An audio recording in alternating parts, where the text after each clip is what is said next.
I feel so privileged to be a fertility expert in a time where success rates are at an all-time high. Speaking as someone who is yet to go on this journey, when do you feel like is the right time for women to really start thinking about fertility? I think it's never too early. Dr. Lucky Sekhon is a reproductive endocrinologist who's helping women understand their fertility clearly, calmly, and proactively. She cuts through myths, pressure, and online noise and focuses on what really matters. Do you have any advice for women who are trying to rebuild trust with their own body after they feel like their bodies failed them? It's not because of something you did or didn't do, and you're definitely not alone. 1 in 6 couples have infertility. What if this time will be the time? There is some serendipity, there is some luck, and you just need one egg to make it past all those hurdles. Welcome to A Really Good Cry podcast. A Really Good Cry is here to help you understand your body, feel confident in your skin, manage your emotions, and take back control of your health.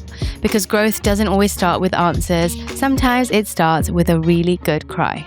Lucky, thank you so much for being here. I really, really appreciate it. I know you've flown in from New York, and I'm so grateful to have you on the podcast. Thank you for having me. We're going to dive into your book, The Lucky Egg, Understanding Your Fertility and How to Get Pregnant Now. Let me tell you, this is one juicy book. There's so much information in here. And what I loved about it was you don't make it feel too scary. Yeah, that's really the goal. Yes. And I think that, speaking as someone who is yet to go on this journey, I definitely feel overwhelmed by this whole space. Mm-hmm. And it's a little bit scary. Me and my friends talk about it and we're like, I'm avoiding it. Yeah. I'm avoiding thinking about it until I'm really ready to think about it. And when we are, it feels really intense, especially when you're over the age of 30. Yes, it feels overwhelming. There's so much noise and advice coming at you a mile a minute. There is. And so I know you've been doing this for nearly a decade. I would love to start off with some beautiful success stories that you've experienced. I mean, so many. I feel so privileged to be a fertility expert in a time where success rates are at an all-time high. Really? Yes. Yeah. If you think about when IVF was first invented, and I'm talking about IVF, but there are so many different ways to help people get pregnant, but that's the one that everyone associates with my job, right? Of course. But it is the most striking change that in the 1970s when it first came about and this technology became a thing, it was like single-digit success rates. And now every week, at least 2/3 of my patients who had an embryo transfer the week before, I'm calling them to say, hey, you're pregnant. Oh my God. So that's it's really something that I never take for granted because I have predecessors, mentors of mine that always remind me of how lucky I am. When they were coming up in their careers, they're like, it was really hard, to tell patients, let's keep going in the face of really low success rates compared to what we can offer now. Yeah. When do you feel like is the right time for women to really start thinking about fertility? Like your ideal person, if you're talking to them from a young age, when would you say this is the time you really need to start thinking about it? So I know it might sound crazy or extreme, but I think it's never too early. I mean, I have a 5-year-old and an 8-year-old daughter. Yeah. Both of them know how to correctly identify their body parts. They know about the menstrual cycle. I think we need to normalize this and make it so that people aren't growing up afraid of their bodies or feeling like their bodies are a mystery. I think it should be a topic of conversation, maybe not with the lens of trying to get pregnant necessarily, but just understanding your menstrual cycle, understanding red flags and identifying things early instead of saying, okay, I'm only going to react after the fact once I'm in a moment of crisis when it comes to my fertility. I would love for everyone in their 20s to have like a secondary formalized education because high school health class or junior high health class isn't enough. The goals are very different. And then that's the last of our formative education. Then we go off into our 20s and our 30s, and we're expected to, kind of strive towards having it all and achieving our professional goals while navigating our personal goals and then magically trying to figure out our biological clock, hoping to stumble upon the right OBGYN and the right Google search or the right group of friends that are happening to share the good information. And it seems a little bit too left up to chance. And so that's really why I wrote this book. This isn't for people who are only struggling in the trenches of infertility, but it's really for people as they enter their 20s and 30s to say, hey, what should I be thinking about? How should I be viewing, wellness and my overall habits day to day? And what should I be thinking about as I embark on this journey of trying to get pregnant so that I can be as efficient and as effective as possible? I know you said that IVF, obviously you're seeing so many great success stories that happen in IVF, which is so beautiful. What about when it comes to natural pregnancies? Have you seen a trend in what's happening there? Is it still the same, or does it feel like it's getting harder? I think that it's largely the same. I don't think there's anything about our biology that has really changed, right? It takes a long time for evolution to actually take place. Yeah. But our behaviors are changing and we're waiting longer to have children, and I shouldn't say it like that because it makes it sound like it's an active choice. I think it's a confluence of factors of how we're living differently. Right. It's taking longer to become financially independent and feeling like you're in the right place in your life, feeling like you have the right partner. Right. I mean, there's good things about that, right? We now live in a society where we're saying, let's not settle and let's not stay in toxic relationships just for the sake of, hey, I want to have children. Yeah.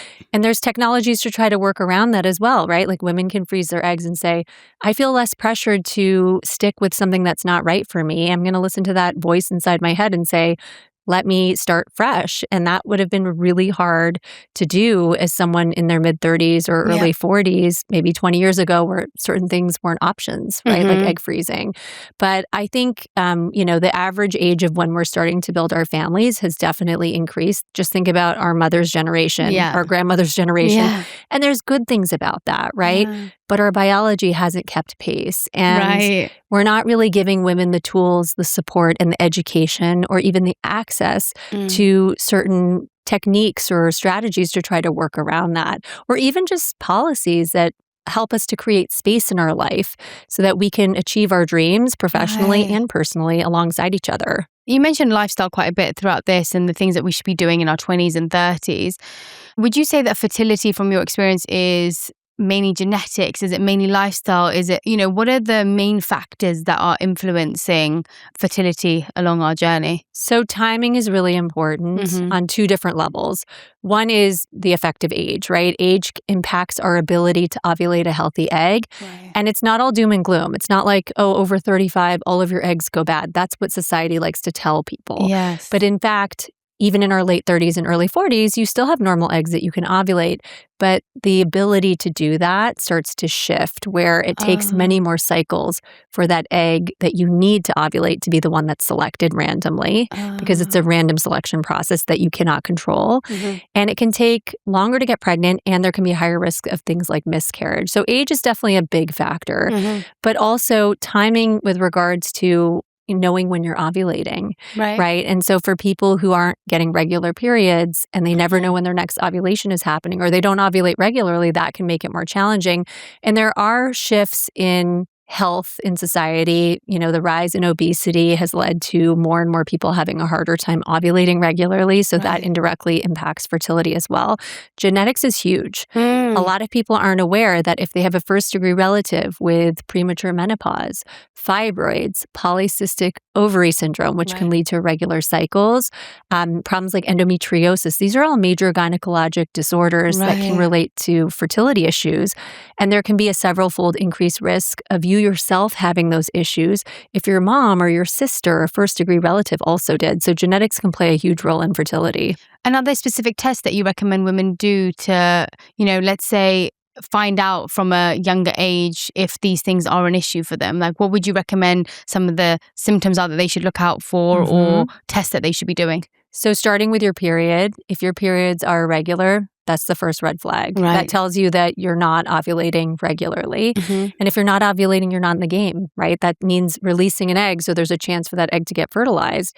And so I've had women sometimes come to me and say, I've been trying for a year, but I've only gotten 2 periods in the last year. And I tell them, well, then you really haven't been trying for the full year, right? You've only had 2 attempts that entire time. And so we need to do something to give you that opportunity. I think the other major thing is it's never normal to have debilitating periods that are so painful that you miss school or work. And it takes an average of 8 to 10 years for someone to be diagnosed with endometriosis. Wow. Because a lot of times women's pain has been dismissed, overlooked, or normalized. It's just kind of told to them, maybe by well-meaning family members, that this is just a burden that women have to bear. And it's kind of a normal thing in our family.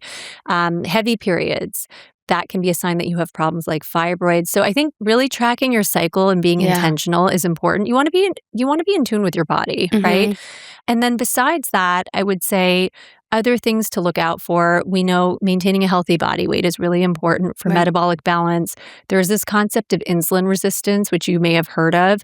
This is a major buzzword in the wellness world, but it's actually a real issue that I see play a role in many cases of infertility and pregnancy loss. Wow. Insulin is basically a hormone that your body produces. It's like a key that unlocks cells that helps the blood sugar get stored effectively in your cells. And a lot of people's cells might not be listening to the signal of insulin. There's like resistance to it. And sometimes weight gain, especially around the midsection, or having a strong family history of type 2 diabetes. These are dead ringers where you're like, okay, PCOS, someone having polycystic ovary syndrome, there's a strong relationship. The reason why it matters is that insulin gets produced at a higher level if your cells aren't listening to that signal. Right. And that can actually cause your ovaries to overproduce testosterone, and it can lead to unhealthy imbalances where the eggs are being matured. So it can affect our egg quality, the ability to ovulate a healthy egg. Wow. It can also make it easier to have problems like miscarriage. Most miscarriages are not within our control. I want to make that clear. Most of the time, this is just you ovulated an egg that had a typo or error. But those typos or errors in the genetic code of those eggs are more likely to happen if the environment around the egg when it's maturing is affected by things like insulin resistance or imbalances. Yeah. So it's really important to think intentionally about how do we make someone more responsive to the effects of insulin, right? If someone is overweight and they lose weight, that alone can help. But building muscle can make you more sensitive to insulin. The way we eat, the pattern that we have in our diet in terms of fiber and protein and trying to avoid glucose spikes and really stabilizing your blood sugar, all of this matters. And this is not a moral failing. There are a lot of people who this is just genetically how they're wired. Right. And it's not always going to be possible to fix it with diet and exercise. Sometimes you do need the help of certain medications, whether that be metformin or GLP-1 agonists. Yeah, I was going to ask about GLP-1s later, but you mentioned them now. So why is that helping? I've had a surge in like people being able to get pregnant after they've been on GLP. Is that to do with the weight loss, or is there something else that happens when people are on these peptides? It's both weight loss because weight is basically like that fat can be like another organ that actually helps you overproduce too much estrogen. So in our fat cells, we convert excess testosterone to estrogen. And so it's all related, right? Your ovaries will overproduce or have a tendency to overproduce testosterone, maybe because insulin is causing that to happen. And then that extra testosterone is getting converted in your fat cells to estrogen. Estrogen is confusing your brain, which is listening for the estrogen signal to see what your ovary is doing. And then it's not sending the signals to the ovary to tell it to ovulate effectively. And it's this vicious cycle. Yeah. And so a lot of people are having what they're calling Ozempic babies because they've had this lifelong history of irregularity in their ovulation. It's linked to insulin resistance. Maybe they've struggled with their weight.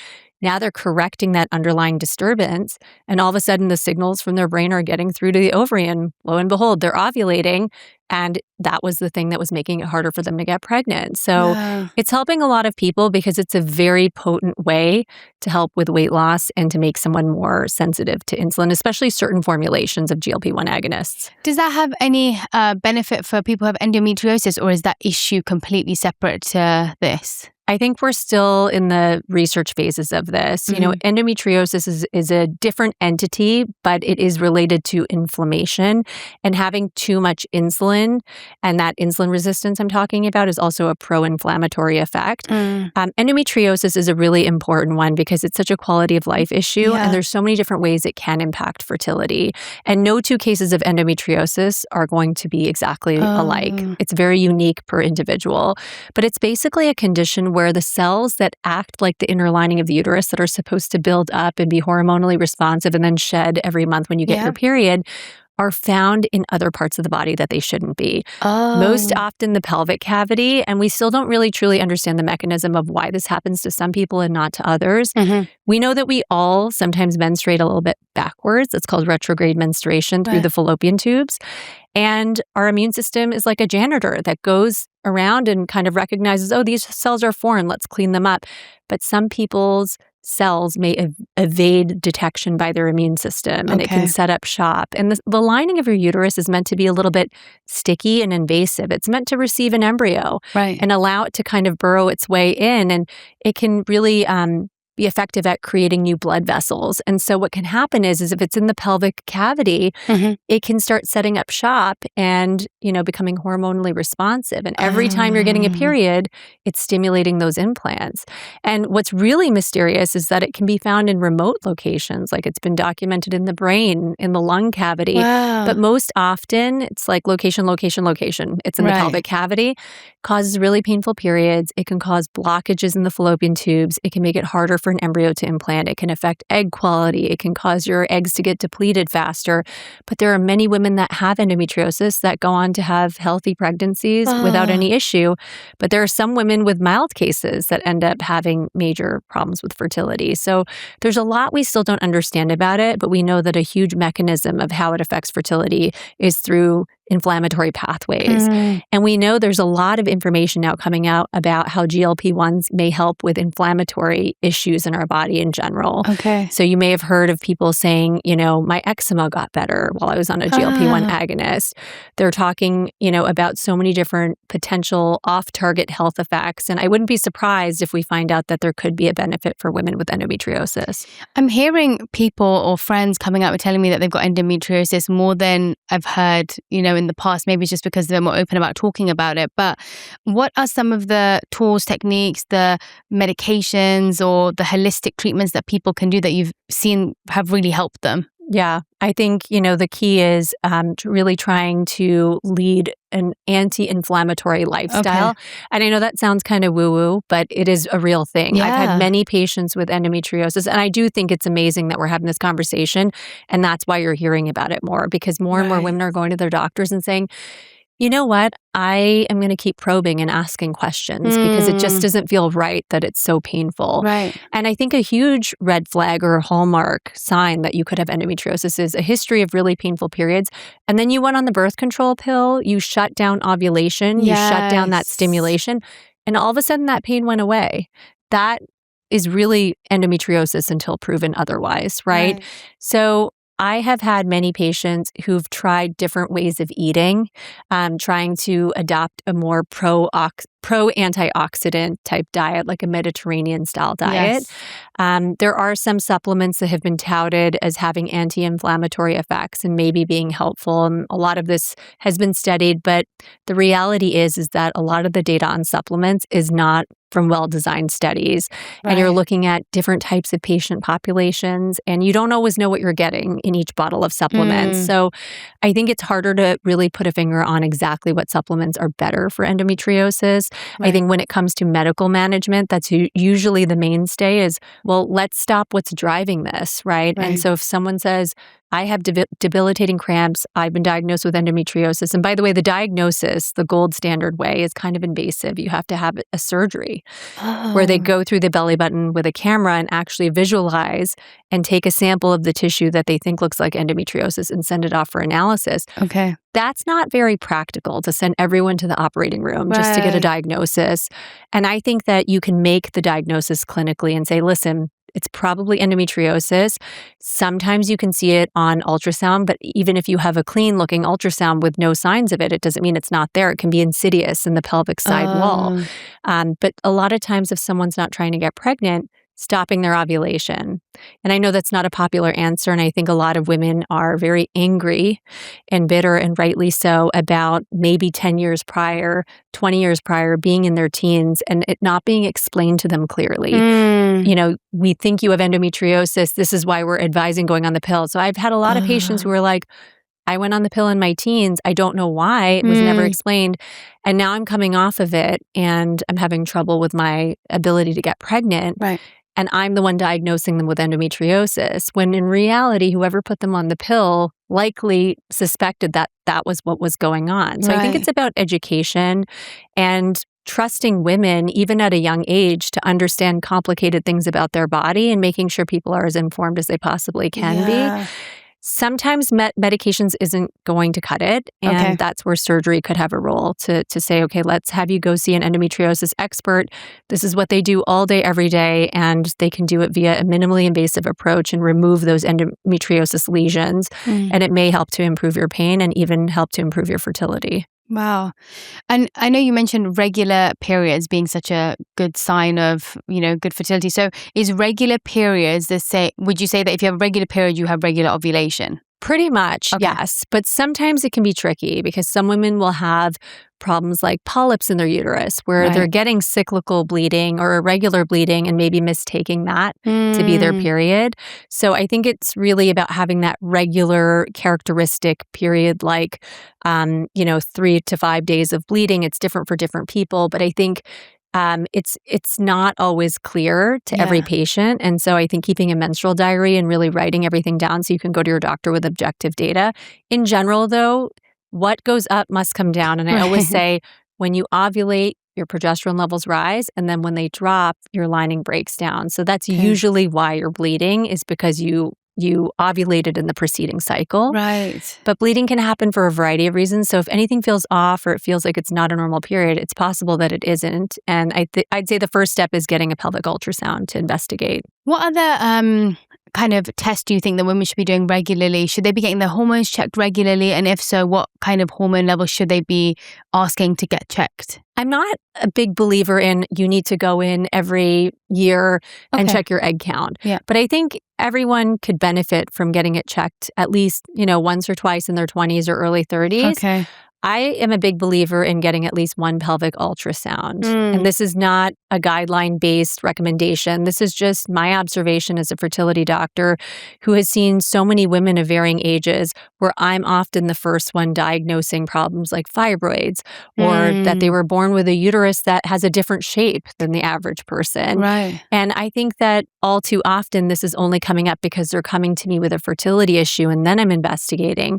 And you see a lot of variation across the board. You see some women who are going to their OBGYN and every once in a while they get a pelvic ultrasound because sometimes you have problems going on that you're only going to see if you do imaging and they haven't manifested as physical symptoms yet. And then there are some women that up until their 40s, they've never had one and I'm the first one doing it. Yeah. So it's just not standard across the board. And sure, maybe it's not practical for everyone to get one ultrasound per year, but I think at least once in your 20s or 30s, just to say that you've taken a look at the uterus, at the ovaries, and there aren't any major red flags. Yeah, because if let's say you're a woman who has decided to freeze her eggs and the eggs are good and good quality, they've said they're fine. But what other, I guess there's so many other aspects of, you may have the egg, but the size, the shape or size of your uterus and all of that must also impact. And and then does it also change as you get older? Because obviously you've frozen the egg, so that's great, that's there. But does the woman's body shift and change that makes it harder to get pregnant as we get older too? For sure. I mean, every time you ovulate, you have a cyclical exposure to higher estrogen, and then the cycle begins again when you go through your next ovulation. And the more ovulations you have in your lifetime, the more opportunity for fibroids to grow, for endometriosis to grow. Right. So it is definitely something that can change over time. And there is this concept of secondary infertility, which we don't talk about enough. A lot of women think, okay, I didn't have any issues getting pregnant with baby number one. Why is it so difficult now? Right? And just because it was easy once doesn't mean it will always be easy, because things can change and evolve with your body. We know there's the biological clock, right? As we get older, it becomes harder and more challenging to ovulate that healthy egg. Right. And that in and of itself might be the reason why it's just taking longer. Right. But of course, things can change with your uterus, even your fallopian tubes. You can develop inflammation where they become blocked over time, even though they previously weren't blocked. So it's always really important to never take anything for granted and always reevaluate. If more than a year has passed, it's time to get a reevaluation if there's a problem, if you're trying to get pregnant and it's not happening. And with regards to testing, obviously this is a smaller type of test, but do these ovulation kits, are they quite accurate for people to use if they are on their pregnancy journey? Yes, they can be. I mean, I think they work really well for people that have regular periods. What they are detecting is basically when you ovulate, what's happening is you have a stockpile of eggs that you're born with, like 1 to 2 million. And at any given time point, a very small subset of them get recruited to the surface of the ovaries in a process I can't control and neither can you. Oh. Then your brain, like a lottery, sends a signal and randomly chooses one of those eggs to mature and ovulate. And that's your one shot at getting pregnant. Wow. That egg lasts for 12 to 24 hours. And if it's not fertilized in that time frame, it basically disintegrates and goes away. And you have to wait till the next cycle, right? So when you pee on a stick, an ovulation predictor kit, what you're looking for when it lights up or whatever the indicator is that you're about to ovulate, it's actually detecting a signal from your brain, your pituitary gland called LH. So that signal initially will cause you to mature an egg. It's called follicle stimulating hormone. And then a second signal goes out called luteinizing hormone or LH. And that gets into your urine very quickly. And so that's why we have you pee on these ovulation predictor kit sticks. Okay. And if you see that signal light up, you're like, okay, this gives me a 24 to 36 hour window. And it's very beneficial to know about ahead of time because sperm will wait in the reproductive tract for 3 to 5 days. And so you really want to be having sex in that 3 to 5 day window before you actually ovulate. Any attempts after the egg is already released are lower yield. Okay. So it's basically giving yourself a warning or a heads up, hey, ovulation is about to happen. Now, the tricky thing is, especially for women with polycystic ovary syndrome, PCOS, that's a condition where your ovaries, just like the insulin resistance we were talking about, there's this overall theme of resistance where your ovaries are a bit stubborn and resistant to those signals from the brain. Okay. And so your brain ends up kind of shouting at the ovaries saying, hey, I need you to work. And that high LH can become this constant force. And so you might get positive ovulation predictor kits throughout your cycle and come to me and say, I don't understand what's going on. It says I'm ovulating all the time, but I'm not getting my period. So it might not be the best idea for someone who knows they have PCOS, who has irregular or confusing cycles, to try DIY ovulation predictor kits or ovulation monitoring because it could end up being inaccurate and really frustrating. Let's get into PCOS a little bit because, again, something that I hear constantly that people around me end up finding out that they've got. I would love to start off with what have you found has helped people in that situation? Because the people, like I've got family members and friends with it and they're on their pregnancy journey and they're really struggling. And it's a very defeating process. It's, lose weight, lose weight. They go to the doctors, everyone's like, just lose weight, just lose weight. And being told that even if they try, sometimes it's really difficult to lose the weight. And so I would love to hear from your experience, what has helped people that you've seen with PCOS and what are the main changes that people should be making? Yes. So there are so many different types of polycystic ovary syndrome. There are some women who have just a smidge of it, but their brain is able to get through to the ovary eventually and they still kind of ovulate regularly. I will say for most women with PCOS, if they're able to ovulate regularly, then it probably isn't going to be a huge hindrance to their fertility, right? But it's for the people that hardly get a period or they never know when their next period's coming. It could be every 45 days, could be up to every 70 days. That's when it becomes really unfair and unpredictable because you're not getting as many shots on goal as the person with the 28-day ovulation, right? And so you never know when it's going to happen. And even if you're someone who could have sex every day, right? I don't know who those people are, but apparently they exist. It's still not fair because you're not getting as many tries, right? So that's probably the biggest mechanism when we think about the link between PCOS and infertility. But then you also have this association with ovulation insulin resistance, and how that may affect in subtle ways and sometimes more drastic ways, egg quality and the environment being more inflammatory, making it harder for an embryo to implant and stay implanted. So there's multiple ways that this can affect fertility. But for the person with really irregular cycles, often, yes, we'll talk about lifestyle changes, but if you're overweight, if you're not at your healthy set point, yes, losing weight might make you more sensitive to insulin, and that might reduce the interference of the signals to the ovary and help you to ovulate more readily, but it's often not enough. And sometimes you do need medication. And there's a medication called letrozole. It's a pill that basically fools your brain into thinking there's no estrogen, and it cranks out an even stronger signal, and we force the ovary to listen. But it's frustrating for people. Even though I tell them, hey, PCOS is one of the easiest problems that I treat, because it's not that you don't have the eggs, it's that your body doesn't know how to access the eggs, and we do have ways to force it to access the eggs. But it seems really unfair that you have to take a pill for 5 days, come in for an ultrasound, maybe some blood work to kind of gauge what's actually happening with your body and your ovulation. And it's like, work to do something that a lot of people take for granted, being able to on their own track their ovulation and do this without intervention. So something I'm constantly saying to my patients with PCOS, because they get very worn down very quickly, where they're definitely. like, I just started my journey and I've been on this journey now for 5 months and you've made me ovulate 5 months in a row. That's great, but nothing's happening. What's wrong? I'm starting to panic. And I always explain to them, human reproduction is so inefficient. When you ovulate one egg, it's a long shot. We all need to think about it that way. Even in our 20s, not every egg is going to fertilize, turn into an embryo, and actually implant. So if I'm just giving you the opportunity to release that egg, I'm giving you, let's say, a 20% chance of pregnancy each month. I'm just presenting the option. But whether it actually all happens after the fact, after you ovulate, is largely out of our control. So it's going to take persistence and time. And eventually, if someone gets really tired by it, we can always say, let's bypass ovulation. We can do things like IVF, where we have you take some shots, we extract eggs, we put the eggs and sperm together outside the body, we put one embryo in at a time, and we just say, forget about the ovulation piece, let's just get you pregnant. But there's a stepwise approach, and I think it's really about educating my patients and arming them with all of the tools to be resilient, because a lot of this is just like persistence paying off, but you have to stay in it to win it. Yeah. I think it's so difficult for women when you're really trying and you just don't know, when do I stop? You always, with some of my friends, you just think, well, what if this time will be the time? Totally. And it's so hard for them to know, okay, well, maybe this is the time I should give up, like 5 years, 10 years, however long you're trying for.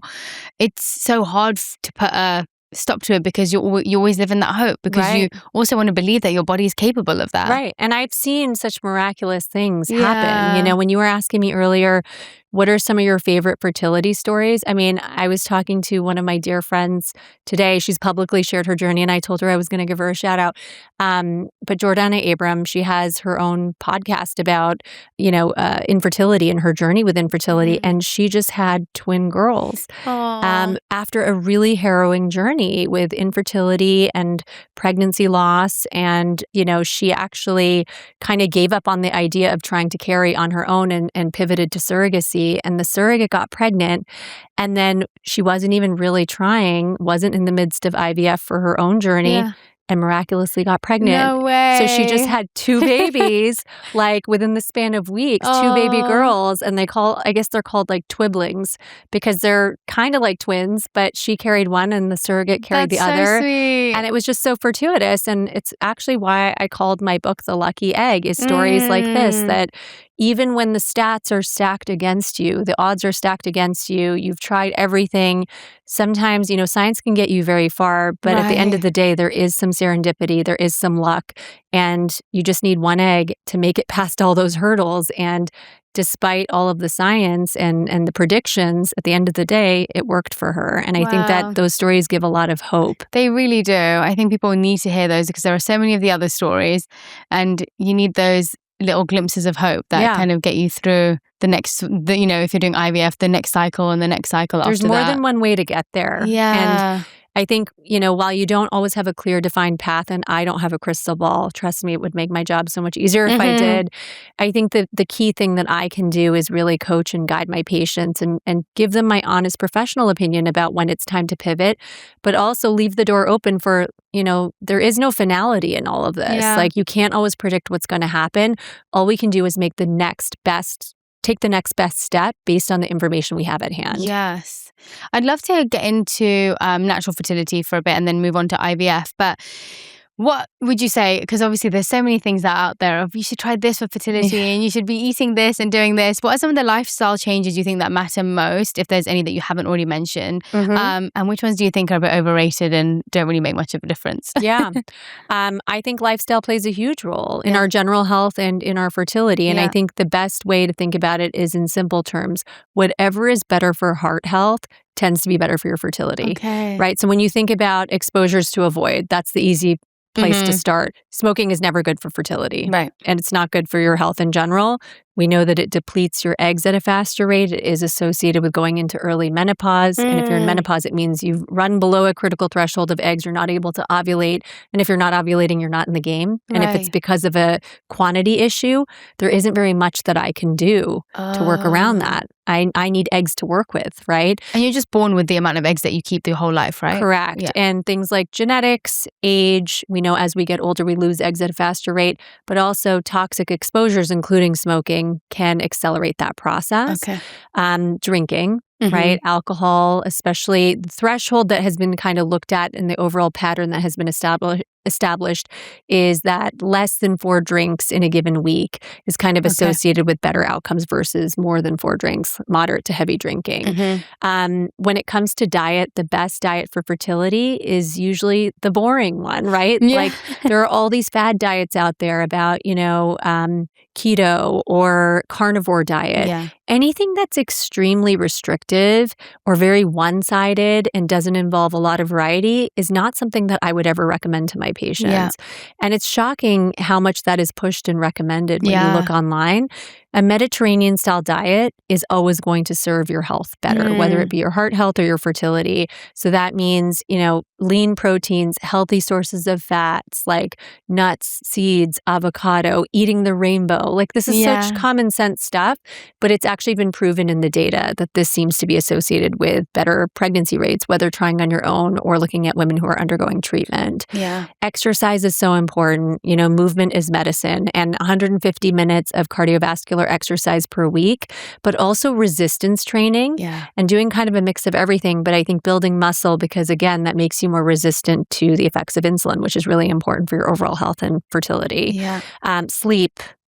We know that if you're consistently getting less than 7 hours, that can lead to menstrual disturbances. Okay. So it's really important to be consistent with your sleep routine. And then stress is a big one, right? I'm here to actually tell you that the day-to-day stress, the boardroom meeting, that big deadline, those aren't affecting your fertility in a negative way. And we need to stop blaming ourselves. Right. So many women who go through miscarriages or failed cycles, or they're not getting pregnant, trying on their own, they'll often say, I really need to clean up my lifestyle. I need to clear my life of stress. And I just think that is a losing battle. Living a stress-free life is not really the goal. No. I think it's about setting up coping mechanisms and being able to build resilience so that you can handle stress effectively and that you don't have unhealthy coping mechanisms. That's really the key.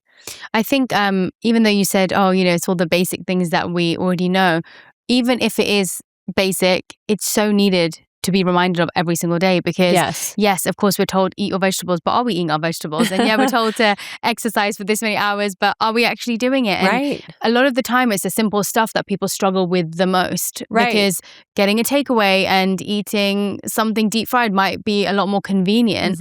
But are we thinking on a daily basis about our heart health? Are we thinking about our fertility? And so, yes, it sounds really simple, but if we actually reflect on it, sometimes I think we hear things over and over again. We're like, we've heard that, but are we actually doing it? No, and there's opposite advice out there, right? Exactly. The number of times I've sat across my desk from a couple and, either partner will be like, well, he or she exercises 5 days a week. And I'm like, bravo. That's a good thing. But there is this narrative still, and I feel like this was a really, really prevalent narrative 10, 20 years ago, that when women are trying to get pregnant, they should be treating their body so delicately. And especially when you are pregnant, oh, God forbid you exercise. I think we're moving away from that. And now it's understood that, our bodies are amazing. And when you are pregnant, it's actually advised that you should exercise regularly. But there's still this idea of you don't want to do too much exercise. You want to stress your body out. Don't do anything too intense. And that's actually bad advice. Being sedentary is actually so bad for our health, and it's not great for our fertility either. So movement is good. Movement is medicine, and we shouldn't be afraid of it. I mean, there are extremes, if someone's training for the Olympics and in combination, eating very little, and there's a major imbalance in the amount of energy they're taking in and what they're expending, that can affect your fertility because it can shut down ovulation. It's almost like your brain is saying, we're too stressed out. We don't have enough resources to just keep you alive. Like, we're not going to shunt energy towards ovulation because we don't want to support a baby right now. Yeah. That's a very extreme example. But for someone who's exercising 3 to 5 days a week, that's a good thing. And we shouldn't be afraid of that. And should women be avoiding high intensity exercises during the process of trying to get pregnant? I don't think so. I think exercise is better than no exercise. Yeah. Maybe, in early pregnancy, it's not wise to be like, now is a great time to take up CrossFit. Right. I've never worked out before, but now I'm going to join the CrossFit cult. Like, I don't necessarily think that's a good idea, but that's because physiologically, in the early steps of pregnancy, especially in the first trimester, your body's adjusting and you have a lot of progesterone and that can cause your ligaments to be more lax and you're more prone to injury. So I always tell patients to be careful when they're doing new things or easing back into an exercise routine. But the earlier you get back into it, the easier it is. I think the longer you go without exercise, it's easier to become deconditioned and it's much harder to kind of pick up in the second and third trimester. Because I always hear about how for women, especially recently, experts saying any woman should be avoiding high intensity training because it really throws off your hormones and your cortisol. And I guess I was wondering, what is too intense? Exactly. Like, is it breaking a sweat? Like, should we not be breaking a sweat? Should we not be out of breath when we're working out? I'm like, it's really hard because then as soon as you're told that, you think, oh, so I should stick to Pilates and I should stick to going on walks. No, but you need to work your heart out. Right. And I think when people are saying that, what they're really referring to is like Olympic level training, right? Like where you're really doing something repetitive and it's not in balance. But I think for someone who's just like, I want to go for a run for half an hour to an hour a day, not only is that so good for your physical health and your fertility, but it's also great for your mental health too. Yeah. So this narrative of women, they're going through fertility treatments or they're trying on their own, and now maybe they're in early pregnancy and telling them to be so careful and that they're these delicate beings and they shouldn't be exercising, it's doing a major disservice to them because it's not actually rooted in scientific evidence. We know the scientific evidence actually is saying it's better to be someone that exercises regularly. Yeah. But I think it's a huge problem when it comes to taking away a tool that so many use for their mental health. Yes. And if you think about it tribally, like even if you go back culturally back in the day, women were grinding. Like they were really out there.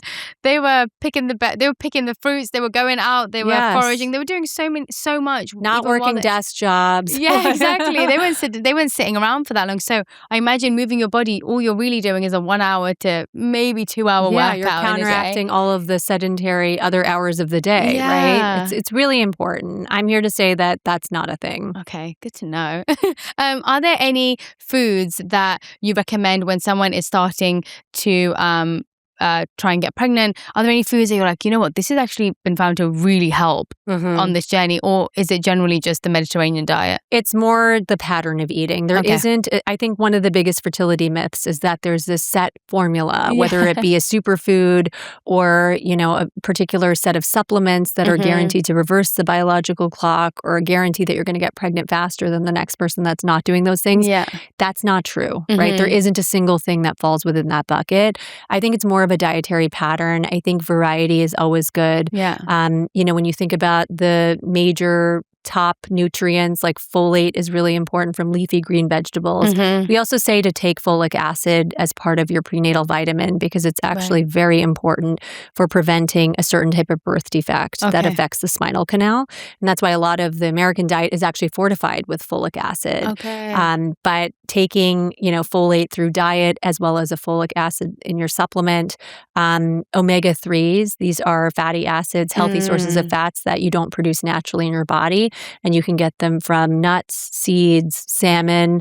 It's anti-inflammatory and it is known to be better for fertility and for pregnancy health. So leafy greens for the folate and healthy fats. Exactly. Okay. And then iron, I would say iron and protein are really important as well. There are many people that are undiagnosed with iron deficiency and there can be an association with it making it harder to get pregnant. So it's something that I screen all my patients for. Especially in our culture. I feel like iron and I just had got some of my blood tests back and I was like, oh, my iron has gotten so low. Iron and vitamin D. Yeah. I'm like, every time I stop taking it, it just dips. And you live in LA. I don't even want to know what my vitamin D levels are this winter. I was like, I really need to get back to it. So I took my iron supplement this morning. Good for you.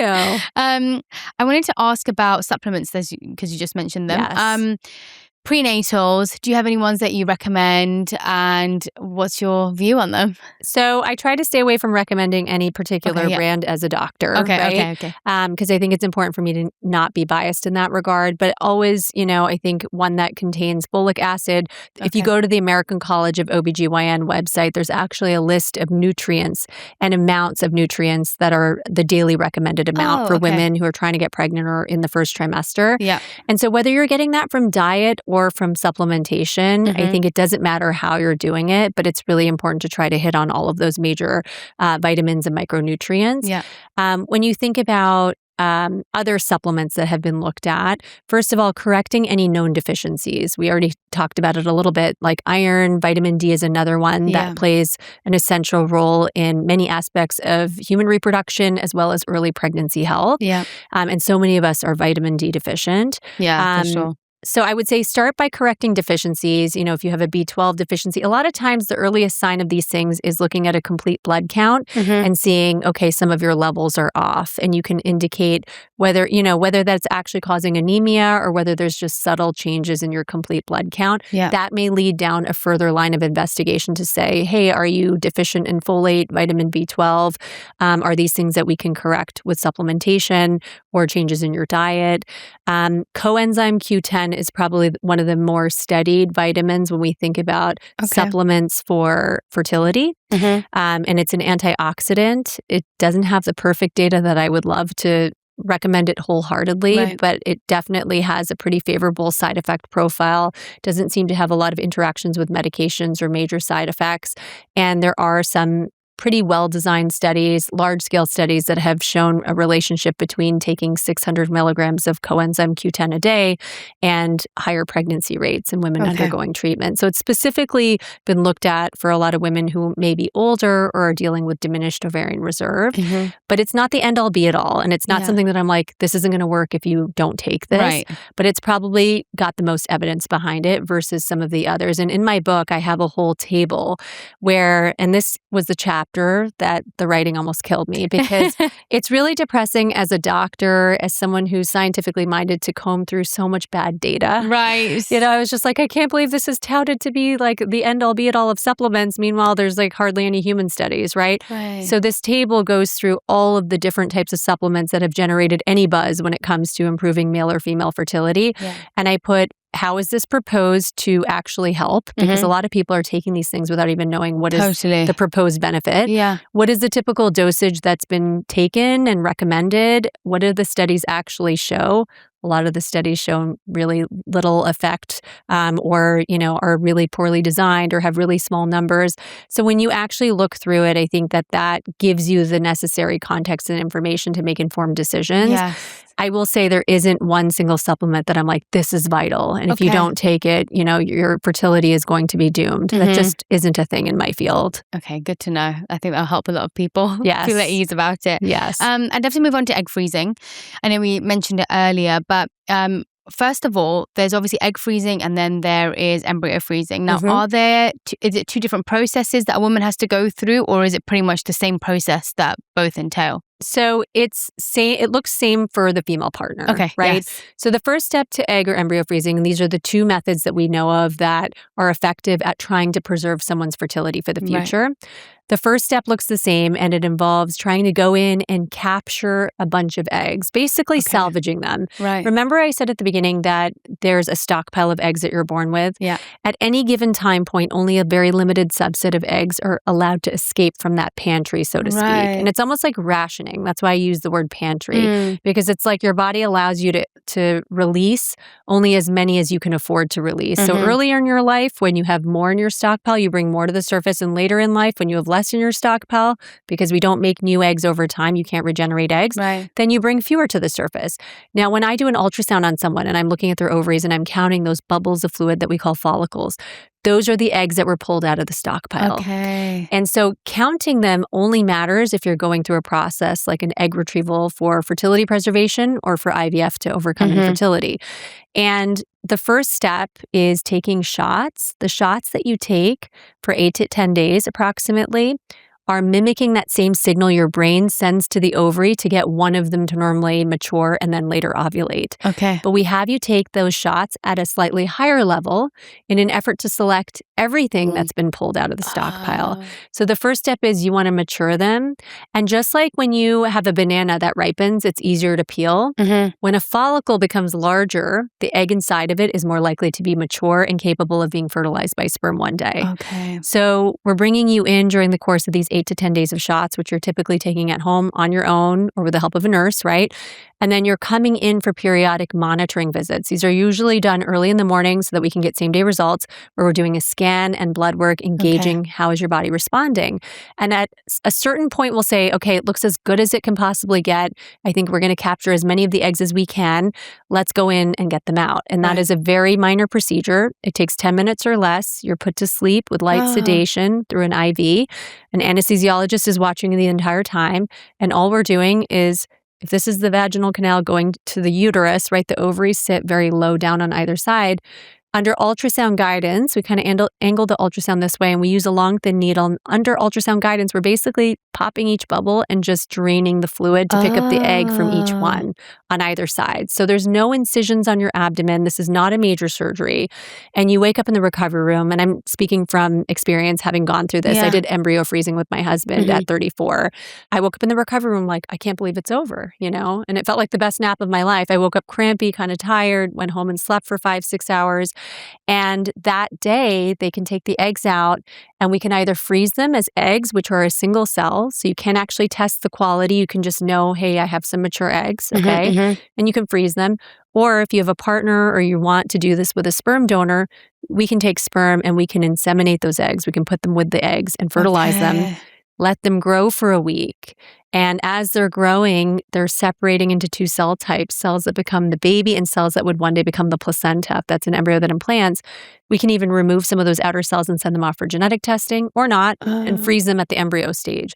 But embryos, you can assess the quality because you can do that genetic testing. Okay, yes. We know that anyone can have an embryo form from their eggs, even in their 20s, that has missing or extra DNA. These are typos and errors that happen as part of human biology, and they become more prevalent as we get older.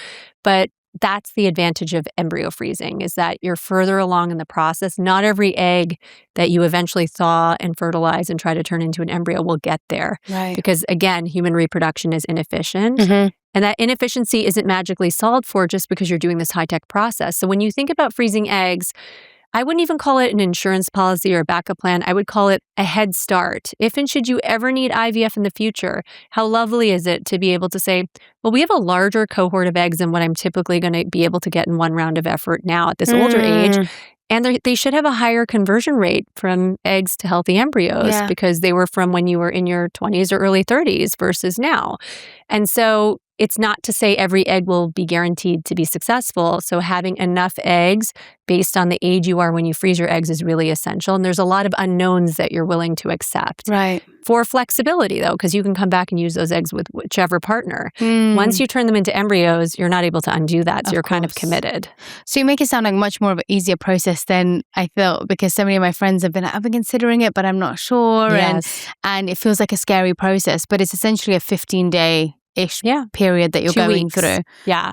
And I don't want to sugarcoat it. I mean, was it the most favorite thing that I ever did? Yeah. No. I mean, you feel bloated. You definitely have some side effects. You have some cramps even, a few days after the procedure. But it's not the months and months of shots that a lot of people assume. And there's no negative effects on the body after you've done it? No, it's very transient. Because remember, the eggs that come to the surface, they're always getting thrown away at the end of the cycle. So this isn't depleting your egg count. This isn't putting you into menopause faster. This is us just salvaging what would have already been wasted in that cycle. Okay. And it's not something that is ever going to affect your future fertility. Even if you feel bloated and you have some water weight gain, all of that will dissipate as the hormones leave your body about 2 weeks later. You get a period about 1 to 2 weeks after the egg retrieval and everything resets. Okay. Oh my God. Yeah. You've definitely put people to ease, their minds to ease at this process, because I feel like it feels like such a big decision to make, but actually it's a just safeguarding yourself. Yeah. Just giving yourself I do options. think it's a big decision, and it's also a big cost, right? Not everyone has insurance coverage to do this. So I do think it's a big decision, but I think it's an important thing to consider and at least learn about. If and should you ever find yourself, or if you think you're someone who might find yourself realistically in a place where you're trying to build your family in your late 30s, 40s and beyond, then it's a smart thing to do. I mean, I did this at 34. I had already had a child, but I just felt really overwhelmed getting back into work and trying to balance it all. And I said to myself, as a fertility doctor, I'm going to take my own advice because I don't see myself being in a place where I'm ready to try again for another 2 to 3 years. And inevitably, I'm going to be 37, 38. It could be a little bit harder to ovulate that healthy egg that I need to ovulate.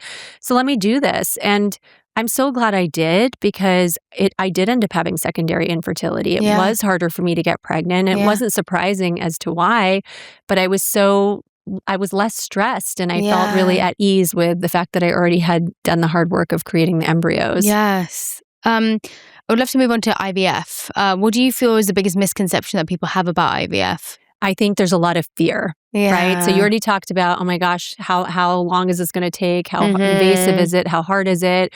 I think people overestimate that.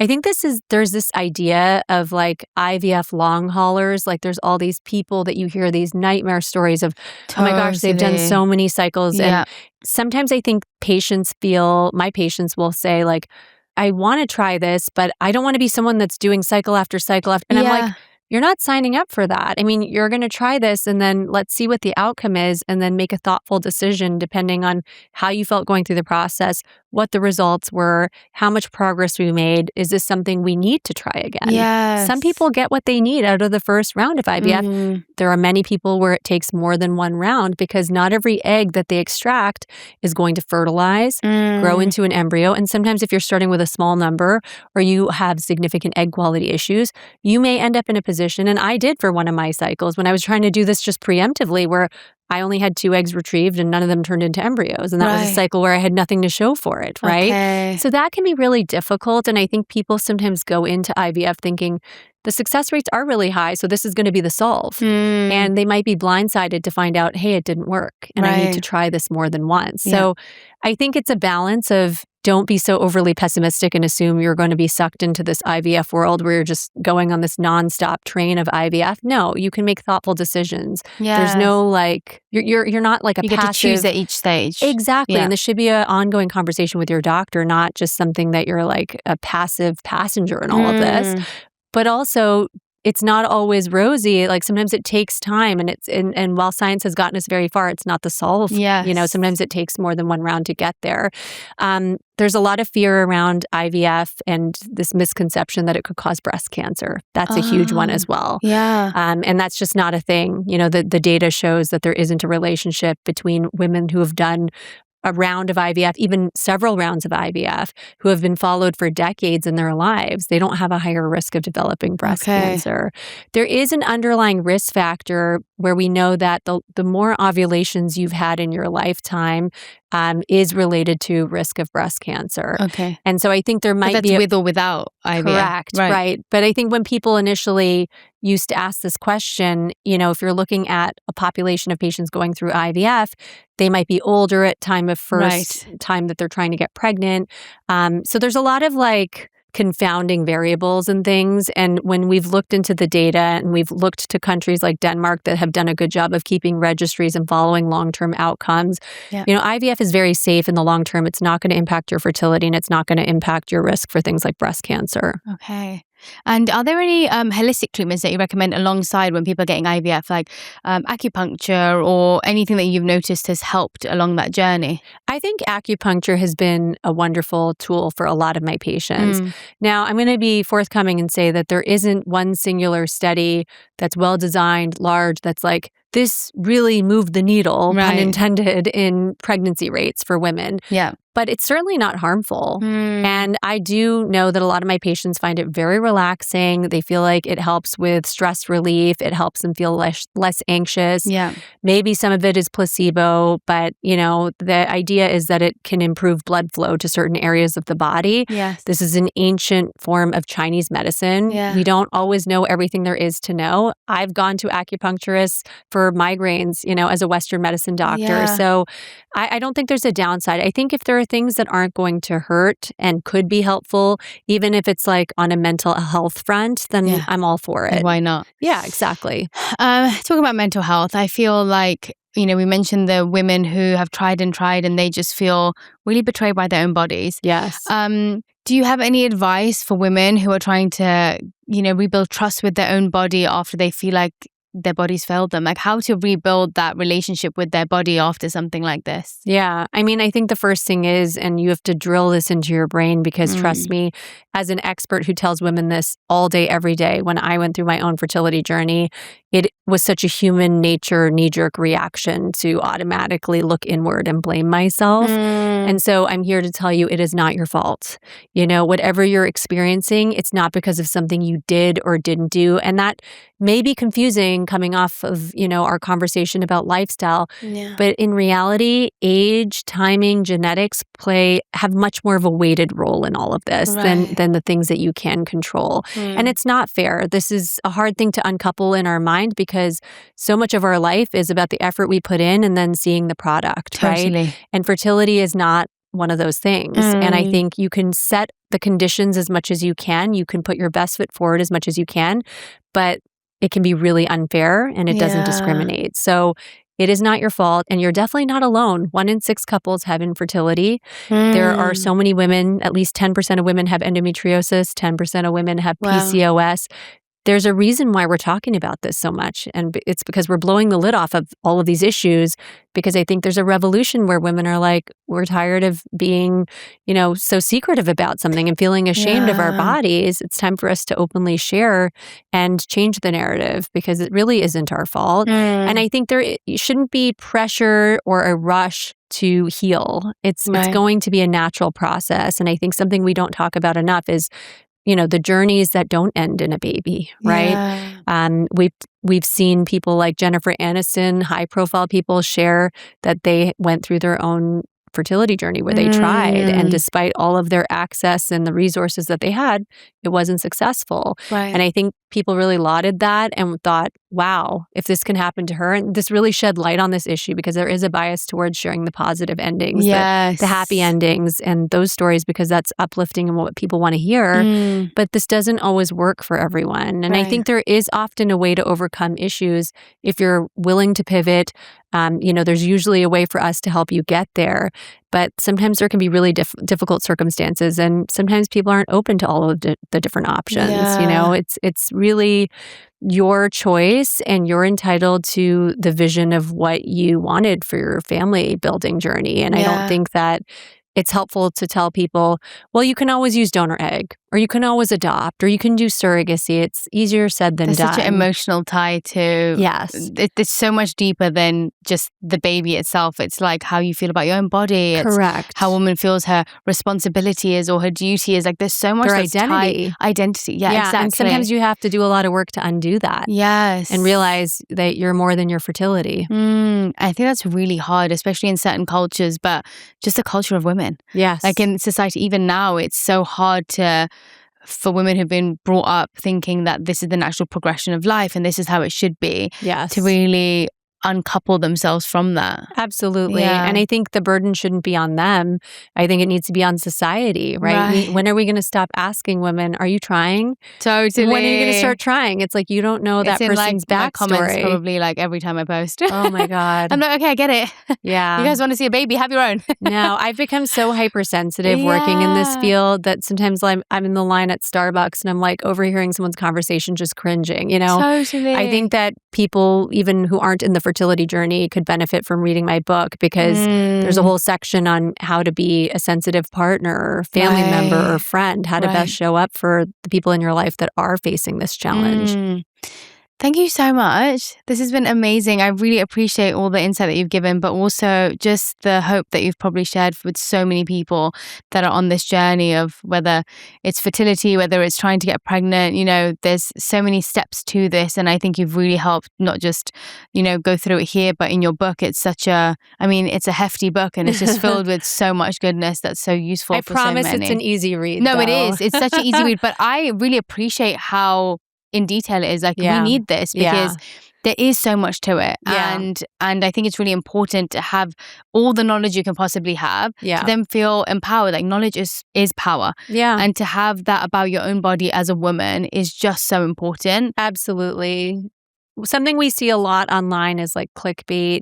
You know, feeling like the video you're about to watch is going to answer and solve all your problems.